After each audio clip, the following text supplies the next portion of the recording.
Where do you feel is going to be like the biggest problem with AI? Is it going to be with people's likenesses? Because there's a lot of that where they want to use extras and own their digital rights forever, essentially be able to recreate them in any kind of film. But then there's also you're going to have films that are written by artificial intelligence. You're going to have scenes that don't involve people, and it gets weird, right? It gets really weird, but there's It actually is. an It's area of tricky. expertise for him. Yeah, we've been spending time looking at this. Like, my belief is it's sort of like what's going to happen with electricity. Well, a lot of shit's going to happen with electricity. Some of it's going to be good. Some of it's going to change stuff. Some of it's going to be like, is going to be, shit that kills a bunch of people. Like, it's opening a door that you can't, say, well, talk about it in a kind of a blanket way. But I think with what I see is, like, for example, if you try to get ChatGPT or Claude or Gemini to write you something, it's really shitty.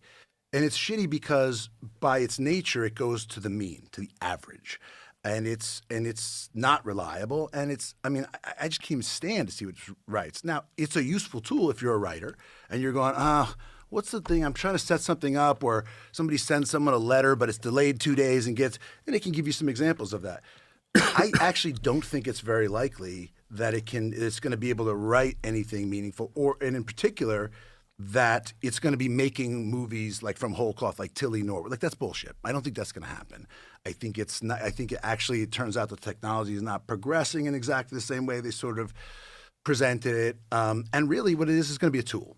Just like sort of visual effects, and yeah, it needs to have language around it. You need to protect your name and likeness. You can do that. You can watermark it.